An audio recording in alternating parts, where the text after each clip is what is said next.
Return now to politics. The Shadow Justice Minister, Kieran Mullan, is here with me now. Very good morning to you. Nice to see you. I want to start off with international affairs because so much is going on as regards Ukraine. We've learned that President Zelensky has confirmed that there will be peace talks next week between the Ukraine and the US in Saudi Arabia. I wondered, first of all, how hopeful you are of progress there. Well, I think we all have to be optimistic, and there was positive news, as you said, overnight. Not just that, but actually we saw the American Defence Secretary again commit the importance of NATO and reassure all of us as NATO allies that they're supportive of us as an alliance.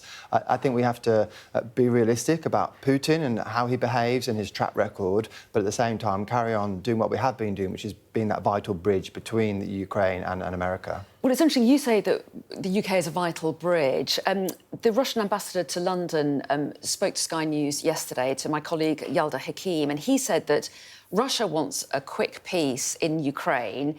He said that London was at the head of those resisting it. So what do you make of that? Well, I think what London's been for a long time is at the head of supporting Ukraine as a sovereign nation to protect its borders after Russia invaded them in an unprovoked invasion. I'm not surprised that the Russians don't take kindly to that, but that's actually a demonstration of how effective we've been in ensuring that Ukraine has been able, alongside America, which has played an incredibly important role in supporting Ukraine to resist Putin's completely illegal invasion.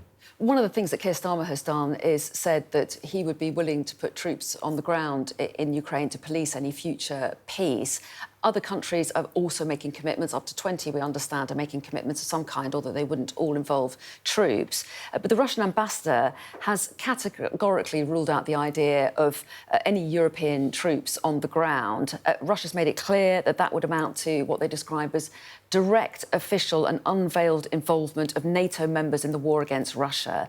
I mean, is this going to be a non-starter if Russia sees it as provocative? Does it mean that a peace deal can't be reached? Well, Russia throughout this conflict has laid down various red lines about what they would or wouldn't do if the allies of Ukraine did various things when it came to supplying weapons and intelligence, etc., and they haven't ever materialised. So I think we have to be confident about our support of Ukraine and not be intimidated by Russia. Of course, the idea of peacekeepers will come after a peace agreement has been reached. So inevitably, of course, if the Russians aren't willing to come to a negotiated peace settlement, then we wouldn't be moving further beyond that.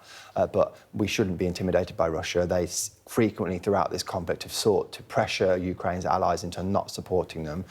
And we, as the Conservatives, are supportive in principle if we can reach an agreement of having troops there. But what we don't want is to give a blank cheque to that at this stage. We'll have to obviously look at the detail of the troops, their involvement, the agreement around it, and importantly, which is why America continues to be incredibly important, we would need some kind of backstop or support from America to make that sort of deterrent as powerful as it would need to be to prevent Putin breaking his word, which he has done repeatedly in the past. OK, I want to talk about something completely different now, and the issue of social media, because a private member's bill brought forward by a former teacher, the MP Josh McAllister, is being debated today, looking at protecting children from some of the harms of social media and the risk of smartphones.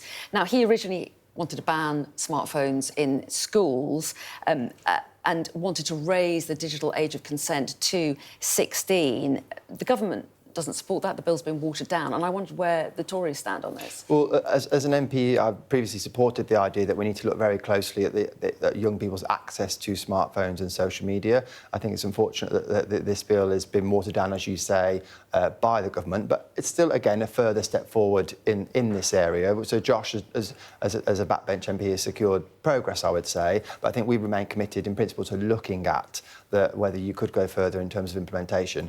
The challenge what do you mean by further, though? Do you want the digital age of consent to be 16? Well, I think we, as I said, schools are now expected to generally not allow children to have access in school. That's what they're encouraged to do. I think we'll have to see how that plays out. And the other important thing, I think, before making a clear commitment to further steps is this is the first year that our Online Safety Act that we brought in is going to be implemented, which is a world-leading piece of legislation that importantly can allow the regulator to fine these big global companies up to 10% of their global turnover if they don't protect young people from having access to this kind of harmful material. OK, but and you're saying that at the moment you're happy that it's voluntary how schools handle this. You don't want schools to ban children under a certain age, whether it's 15 or 16. You don't think that should be... Well, I think we have to look first at how the Online Safety Act works. In practice, this is world-leading legislation that we passed to protect young people. In particular, it applies to everybody, but the powers of the Act focus particularly on young people and see how they actually develop and use those powers. Again, we should always keep an open mind if it hasn't been effective, but that hasn't come into power yet. Another issue related to online safety, you could say, is the reaction and some of the details that have come out in the aftermath of the trial of Carl Clifford, who raped and then murdered 3 women. In the trial, prosecutors said that violent misogyny promoted by the social media influencer Andrew Tate had fuelled his attacks. Now, the judge ruled that that couldn't be put to the jury. The judge said that it was deeply prejudicial. However, broadly, how concerned are you about the possible impact that videos like this could have? I don't think we should ever allow the individuals that perpetrate these horrendous crimes to have a sense of diminished responsibility. Ultimately, that despicable person chose to commit those awful crimes, and I'm delighted, I'm sure the family are, that they've been convicted. At the same time, we can't ignore the fact that this sort of material online is concerning, and actually it goes back again to the Online Safety Act that we've introduced. We should hopefully see the powers that the regulator now have this year starting to address and tackle the sort of content that can lead to a mindset, a philosophy that isn't conducive to public good. But as I said, we must always be careful not to give some kind of excuse or justification for that sort of behaviour. Many people have access to this sort of material, and of course the overwhelming majority never commits a heinous crime like that. OK, well, Kieran Mullan, we appreciate your time this morning. Thanks so much for coming in. Thank you.